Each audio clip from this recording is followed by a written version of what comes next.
पे आते हैं सर बोर्ड नजर नहीं आ रहा आगे वाली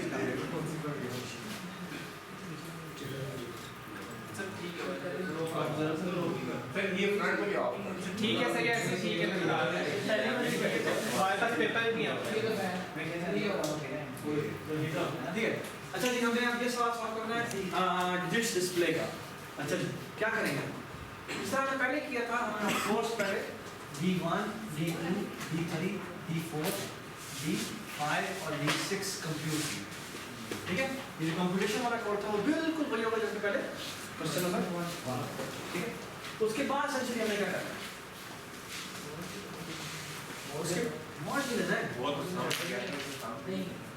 अब हमने डिस्प्ले करना है उनको कि अगर 1 आया तो 1 डिस्प्ले और 2 आया तो 2 डिस्प्ले और सो ऑन ठीक है।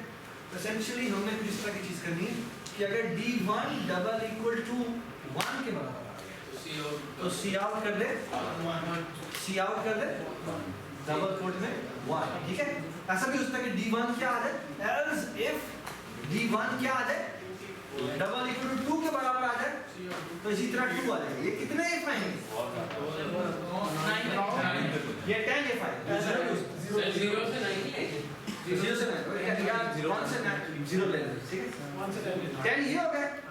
बिल्कुल इसी तरह इसी चीज के लिए D2 के लिए भी यही इफ ठीक है। फिर इसी तरह D3 के लिए 60 ठीक है तो ये 60 ठीक हो गया। तो लेकिन वो साथ डिस्प्ले करने से पहले ये आई वुड सजेस्ट कि इन सारे इफ के बाद एक दफा स्पेस प्रेस करें क्योंकि अंदर ना स्पेस ही जाता है सर बस this is not nice I agree it's not nice ठीक है। बाय द वे अगर हम इसी को फंक्शन बना देते जो कि हमने अभी तक नहीं सीखा हमारा अगला स्टेप है ठीक है। आपने एक्चुअली आपको दिखाना है वजह बतानी है क्यों फंक्शन बनाना क्यों जरूरी है तो इसके लिए हम काम कर सकते हैं हां फंक्शन के नहीं कोई तरीका नहीं है अगर हम 0 से 9 तक उसे इनपुट कर दें कि जो भी डिजिट एंटर करेगा वो आपको शो कर देना तो इतना ज़्यादा काम करेंगे बेटा नहीं वो उसकी रिक्वायरमेंट नहीं है उसकी रिक्वायरमेंट ऐसे कि कोई एक नंबर देगा और उस नंबर के हिसाब से तुमने बताना है कि ये इसका पहला डिजिट कौन सा 0 से 9 तक हम बता देते हैं कि अल्फाबेट्स में इस तरह शो करे 1 को इस तरह करे 9 को इस तरह करे तो ये इतना सारा काम फिर नहीं करना पड़ेगा बात का मुझे समझ नहीं आता सर 0 से 9 तक हम बता रहे हैं अल्फाबेट्स में इस तरह शो कर देना यार पहले सुन लो बात सुन हां बात वो शो कर देगा 0 से 9 तक अल्फाबेट्स में ठीक है तो तब भी हमें ये सारा काम करना पड़ेगा अगर हम डिक्लेयर कर देना बेटा आप कह रही है पहले मैं ये कंप्यूट करूं ना कि पहला डिजिट कौन सा जो डिजिट कौन सा डिजिट कौन सा वो तो हमें करना ही पड़ेगा वो इवन आ भी जाए फिर भी ये करना पड़ेगा क्योंकि पहला डिजिट क्या है वो हमें डिस्प्ले करने के लिए हमें इफ लगाने पड़ेगा कोई तरीका नहीं ठीक है। चलिए जी ये हो गया उसके बाद आपने एसेंशियली क्या करना है इसका ओरिजिनल तरीका में इसी तरह करना है सॉरी इसी तरह करना इसी तरह ठीक है।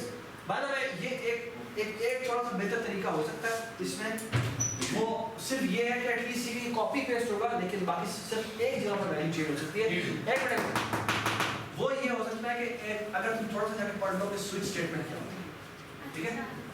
स्विच स्टेटमेंट में यहाँ पर केस आ जाते हैं केस 1 केस 2 4 तो ये डिस्प्ले करें ठीक है और यहाँ पे एंड में यहाँ पे ब्रेक आता है ठीक है। ये थोड़ा जाकर तुम्हें पढ़ना पड़ेगा और उसमें उसके अगर सिर्फ यहाँ पे तुम यहाँ पे D1 करो तो D1 अगर 1 है तो ये वाला केस चलेगा और D1 अगर ये है तो केस 2 चलेगा और D3 अगर 3 है तो चलेगा। इसके करने से फायदा ये कि सर आप यही कॉपी करेंगे और दोबारा यहाँ पर पेस्ट कर देंगे ठीक है और फिर पहली लाइन पर ये D1 की जगह पर D2 लिख देंगे तो इस तरह D3 लिखेंगे तो एक लाइन पर एक वर्ड चाहिए स्विच स्टेटमेंट से बस ये फायदा ठीक है। खैर अगर आप स्विच स्टेटमेंट जब करना यहाँ पे तो पहले स्विच स्टेटमेंट पढ़नी पड़ेगी वो कॉन्फिडेंट काम नहीं है बट क्या है ये आपने करना है ठीक है। आगे चलते हैं अगर क्वेश्चन पढ़े जल्दी से पढ़े ये स्विच स्टेटमेंट वाला दोबारा समझाते हैं क्या है स्विच स्टेटमेंट इस तरह इफ द एल्स होती है ना इस तरह इफ द एल्स होती है इसी तरह स्विच स्टेटमेंट ठीक है। स्विच स्टेटमेंट में आप ये समझे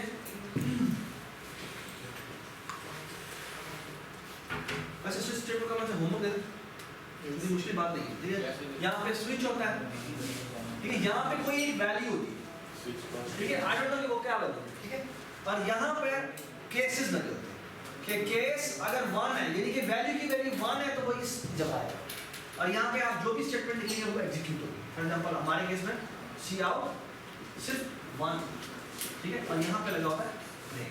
ब्रेक का मतलब आप स्विच से बाहर, ठीक है। इसी तरह होता है केस 2 में अगर फॉर एग्जांपल हम यहाँ का आप करेंगे सी आउट 2, ठीक है, एंड यहाँ पर ऑफ कोर्स ब्रेक, ठीक है। तो ये डायरेक्ट यहाँ से जंप करते हैं, जो वैल्यू होती है वो वाले केस चलता है, ठीक है। हाँ जी, ये करेक्टर लेते हैं कुछ ये जिसे भी ले सकता है, कैरेक्टर ले सकता है, लेकिन होगी कोई भी कांस्टेंट, ठीक हो गया। आगे जी अगला सवाल है क्या?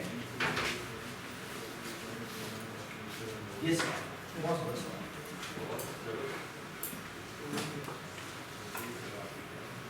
जी बताएं, सवाल बताएं, सवाल क्या है प्लीज।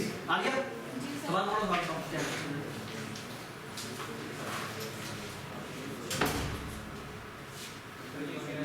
उरुज बताओ सवाल क्या है? हमने एक प्रोग्राम लिखा है जिसमें हमने 4 इनपुट लेने हैं और वो बताएगा कि ये पॉइंट जो है कि रेक्टेंगल है, स्क्वायर है, किस पॉइंट क्या होता है? बताइए, एक मिनट समझो, पॉइंट क्या होता है? पॉइंट क्या होता है? पॉइंट आप किस तरह डिफाइन करते हैं? जो हाँ बताओ शाबाश सर, ये आपका कोऑर्डिनेट एक्सिस होता है, उसमें आप पॉइंट को कैसे डिफाइन करते हैं? x एक्सिस और y एक्सिस। शाबाश। एक पॉइंट में एक्चुअली दो वैल्यूज होती हैं, एक उसका x एक्सिस होता है और एक उसके y एक्सिस होता है। सर यहाँ पे पॉइंट एंगल भी तो हो सकता नहीं, point angle, point simple x coordinate और y कोऑर्डिनेट, ठीक हो गया। एवरीबॉडी अंडरस्टैंड कि पॉइंट का क्या मतलब है? इसका मतलब है एक्चुअली 4 इनपुट नहीं है, एक्चुअली इनपुट कितनी है? 4 पॉइंट्स है ना, और हर पॉइंट दो कोऑर्डिनेट्स होते हैं, ऐसे है। तो एक्चुअली कितनी इनपुट्स होंगी? 8 इनपुट्स, ठीक हो गया। सो एसेंशियली आपको 8 वेरिएबल बनाना है, ठीक है। एक है इंटीजर p1x p1y, इसी तरह p2x और p2y, p3x और p3y, इसी तरह p4x और p4, ठीक हो गया।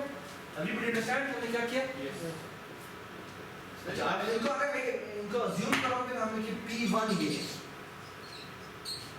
p1x p1y, ठीक है, और फिर ये दिया हुआ है तो p2x p2y, इसी तरह ये आपका p3 है, ये आपका p4, ठीक है। Everybody understand? ठीक है। सवाल क्या है? आपने बताना है कि गिवन के ये 4 पॉइंट्स आपके पास हो, तो आपने बताना है कि ये रेक्टेंगल है या स्क्वायर है या पैरेललोग्राम है या रोम्बस है या कोई भी कोऑर्डिनेट है। ये बात समझ में? 5 शेप में से बताना है, या रेक्टेंगल है या स्क्वायर है या पैरेललोग्राम है या रोम्बस है या कोई भी कोऑर्डिनेट है, 4 कोण वाले कोई भी शेप है, ठीक है। Everybody understand? अच्छा अब मैं आपसे सवाल है, पहले तो मुझे इस इंडिपेंडेंट ऑफ इसके कंप्यूट कैसे करेंगे? स्क्वायर क्या होता है? गलत। चारों एंगल शाबाश, चारों साइडें भी बराबर हो और 90 का एंगल इनकम्प्लीट है ना, इनकम्प्लीट। चारों के चारों साइडें बराबर हो और 90 डिग्री को, 90 डिग्री का हमें नहीं पता, 90 डिग्री का हमें नहीं पता। अगर मैं एंगल के बगैर कोई और प्रॉपर्टी बताऊं तो क्या जी? चारों साइडें पहले बताते हैं, चारों साइडें बराबर का मतलब क्या है कि आपने एक्चुअली P1 और P2 के दरमियान में ये साइड कंप्यूट करनी है, ऐसे। इसी तरह P2 और P3 के दरमियान में साइड कंप्यूट करनी है, इसी तरह P3 और P4 के दरमियान में साइड कंप्यूट करनी है, और ये साइड ऐसे। एसेंशियली आपने 4 साइडें कंप्लीट करनी है, पहली साइड, दूसरी साइड, तीसरी साइड और चौथी साइड, S1 S2 S3 और S4। ये बात समझ जी? Can you compute side 1? Side 1 कैसे कंप्यूट करेंगे? शाबाश, बताओ। P2x minus P1x, हाँ जी, का डिवाइडेड का स्क्वायर होता है ना? स्क्वायर का मैं कंप्यूट करने नहीं आता, मल्टीप्लाई बाय इटसेल्फ, यानी कि दोबारा से लिखना p2x minus p1x, ठीक हो गया जी। आगे करेंगे इसी तरह इसी के y के लिए निकालना पड़ेगा। हाँ जी, क्या होता है p2y minus p2 p1y, ठीक है, और मल्टीप्लाई बाय इटसेल्फ, यानी कि p2y minus p1। तो बस ना। अच्छा, इस चीज का स्क्वायर रूट होता है ना? Yes. इस चीज का स्क्वायर रूट निकालना होता है, डिस्टेंस ऐसे निकलता है ना, लेकिन हम स्क्वायर रूट नहीं निकालते, इसको मैं कहता हूँ side one. Actually side one नहीं, ये साइड वन का, ये साइड वन का स्क्वायर। अच्छा एक बात बताओ, स्क्वायर की जो पहले प्रॉपर्टी तुमने बताई थी वो क्या थी कि चारों साइडें बराबर होंगी। अगर चारों साइडें बराबर होंगी तो क्या उसकी स्क्वायर भी बराबर होंगी? ऑफ कोर्स, अगर दो साइडें बराबर हैं तो ऑफ कोर्स उनके स्क्वायर भी बराबर हैं। That's how it is, okay. तो एक्चुअली हमें स्क्वायर रूट निकालने की जरूरत नहीं, हम उसी का स्क्वायर निकालें। और इसका नाम S1, ठीक है, S1, इसका नाम है S1 S2 यानी साइड वन स्क्वायर, ठीक है। एवरीबॉडी अंडरस्टैंड हमने क्या किया? बिल्कुल इसी तरह आप क्या निकाल लें, साइड 2 निकाल, इसी तरह साइड 3 निकाल, इसी तरह आप साइड 4 निकाल, ठीक है। आप साइड 1 निकाल ली, साइड 2 निकाल ली, साइड 3 निकाल ली, साइड 4 निकाल ली। ये बात समझ आई? चार साइड निकाले जी। एंगल वाली बात रहती है। अच्छा, एंगल वाले को की जगह अगर मैं आपको एक और तरकीब बताता हूँ, और तरकीब ये है, व्हाट इफ कि आप ये कंप्यूट करें, आप ये डायग्राम कंप्यूट करें और आप ये diagram, let me call this D1, let me call this D3, ठीक है। क्या आप D1 निकाल सकते हैं? क्या आप D2 निकाल सकते हैं? जी कैसे निकालेंगे? ये P1 और P3 के दरमियान है और ये P4 और P2 के दरमियान, ठीक है। और आपको पता है P3 एक्चुअली क्या है, P3x और P3y, P4x और P4y, ठीक है। ऐसे है ना? बिल्कुल इसी तरह D1 निकालें और D2 निकालें, है ना जी। अब मुझे बताएं स्क्वायर और रोम्बस में फर्क क्या होता है? रोम्बस की डायगोनल इक्वल नहीं होती, चारों साइडें आने के बराबर होती हैं। ये एक्चुअली स्क्वायर को ही यूं पिचकार दो एक तरफ, ठीक है। तो एक्चुअली यूं करेंगे तो ये वाला डायगोनल छोटा हो जाएगा, ये वाला डायगोनल बड़ा हो जाएगा। ये बात सुनाई, ठीक है।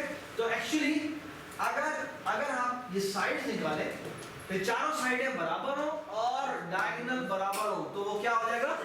स्क्वायर। और अगर चारों साइडें बराबर हैं और डायगोनल बराबर नहीं है तो इसका मतलब वो रोम्बस। ये बात सुनाई। बिल्कुल इसी तरह रेक्टेंगल क्या होगा? जिसकी आमने सामने वाली है, S1 बराबर हो S3 के एंड S2 बराबर हो S4 के, क्या वो रेक्टेंगल होगा? ना, बिल्कुल नहीं। क्यों? उसके बाद डायगोनल का चेक होना रहता है, ठीक है। उस यानी कि एक्चुअली अगर तुम इस पहले वाले केस के लो तो आपने एक इफ लगाना है जिसका नाम है S1 double equal to S2 and also S1 double equal to S3 and S1 is also double equal to S4। इन चारों साइडें बराबर है, चारों साइडें बराबर है तो आप हरगिज़ कुछ भी फिगर आउट नहीं कर सकते। क्यों? क्योंकि अभी तक नहीं पता कि ये स्क्वायर है या रोम्बस है। तो इसके अंदर एक और रहेगा, if D1 double equal to D2 तो ये square else G else rhombus. बिल्कुल इसी तरह इसी का एक एलजेफ होगा, और वो एलजेफ क्या होगा कि S1 double equal to S3 and S2 double equal to S4 और ये बराबर है। तो उसके अंदर अभी तक हम कुछ नहीं कह सकते। क्यों? उसके अंदर दोबारा चेक लगेगा कि अगर क्या D1 D2 बराबर है, अगर बराबर है तो वो रेक्टेंगल है, अगर बराबर नहीं है तो उसका मतलब क्या है?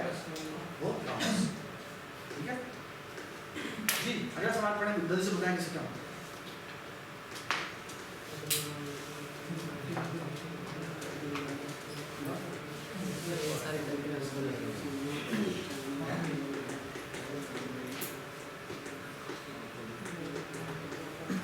हाँ जी अहमद बताओ, मेरा सवाल क्या है? नहीं आई समझ नहीं? बताओ क्या सवाल है? कोई 3 पॉइंट्स दे दे उसको कोई भी 3 पॉइंट दे दे और बताना है क्या आपने बताना है कि वो इक्विलैटरल ट्रायंगल है या आइसोसेलेस ट्रायंगल है या राइट एंगल ट्रायंगल है जी। अच्छा आइसोसेलेस ट्रायंगल तो चेक करना बहुत आसान है कैसे तीनों एक होंगे। बताओ नहीं इक्विलैटरल होता है हां इक्विलैटरल आइसोसेलेस क्या होता है या दोनों अगर दो साइड सेम है तो उसका मतलब S1 बराबर है S2 के या S1 बराबर है S3 ठीक है आइसोसेलेस होता है। व्हाट अबाउट राइट एंगल 90 होता है 90 का हम नहीं चेक कर सकते बल्कि हाँ लेकिन एक काम कर सकते हैं जो 90 की ट्रायंगल होती है उसमें एक चीज होती है क्या this is called hypotenuse this is called base this is called कुछ याद है क्या पाइथागोरस थ्योरम कि इनमें से एक साइड का स्क्वायर बराबर होगा इन दोनों साइड्स की के स्क्वायर के। बाय द वे अब तुम्हें क्या स्क्वायर निकालने की जरूरत है नहीं है क्यों क्योंकि आपने पहले ही साइड स्क्वायर कंप्यूट किया जरूरी होगा डिस्टेंस तो हमने डिस्टेंस ये तो हमने डिस्टेंस निकाला ना ये एक्चुअली में डिस्टेंस स्क्वायर निकाला है ना तो यही काम है अपन क्या ठीक है 3 पॉइंट से 3 साइड ठीक है तो एक साइड या side 1 will be equal to side 2 plus side 3 या side 2 is equal to side 1 plus side 3 या side 3 is equal to side 1 plus side 2 अगर ऐसा है तो ये राइट है ठीक है राइट एंगल ट्रायंगल दोबारा से चेक होगा कहीं दो साइडें बराबर तो नहीं है अगर दो साइडें बराबर हैं तो फिर ये आइसोसेलेस राइट ट्रायंगल होगी अदरवाइज ये सिर्फ राइट एंगल है बस ना सॉरी तीनों बराबर है तो वो इक्वल है समझना की बात अगला सवाल पढ़े जी 12 सवाल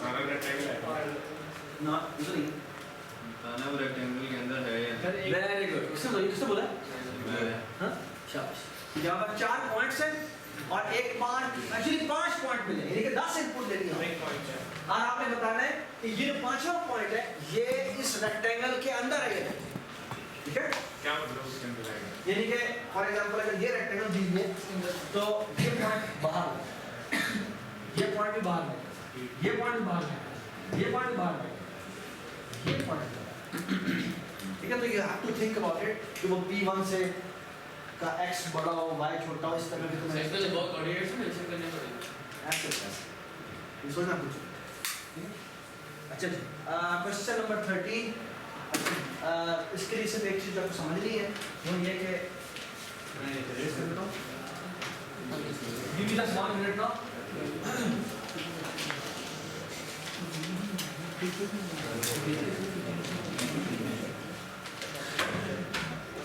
प्लीज देखें ये क्या है ये 0 1 2 3 4 5 -1 -2 -3 ठीक है सील क्या होता है इसको अगर मैं इसको उल्टा कर दूं ऐसे नहीं सीधा कर ठीक है तो शायद इसका ज़्यादा मतलब समझ सील का मतलब होता है ऊपर जाना ये सीलिंग है सीलिंग फैन कहते हैं इसको तो छत पर ठीक है सीलिंग का मतलब छत पर जाना सीलिंग का यहाँ मतलब है इस डायरेक्शन ठीक है और फ्लोर का मतलब क्या है इस डायरेक्शन ठीक है ऑलराइट समझा अगर मैं इसको सीधा कर दूं तो सील का मतलब ऊपर जाना और फ्लोर का मतलब नीचे ठीक है 13 और 14 क्वेश्चन सिर्फ सील और फ्लोर के बारे में सीलिंग फंक्शन करता तो क्या है सीलिंग फंक्शन ये है कि एक राउंडिंग ऑफ का तरीका है ठीक है राउंडिंग ऑफ का जाना राउंडिंग ऑफ डेटा करते हैं 12.5 समथिंग राउंड ऑफ का मतलब ये है कि ये सीलिंग का मतलब ये है कि अगर आप किसी भी जगह खड़े हैं और आपको कहा गया कि सील करना है तो आप इस तरह चलना शुरू करें until you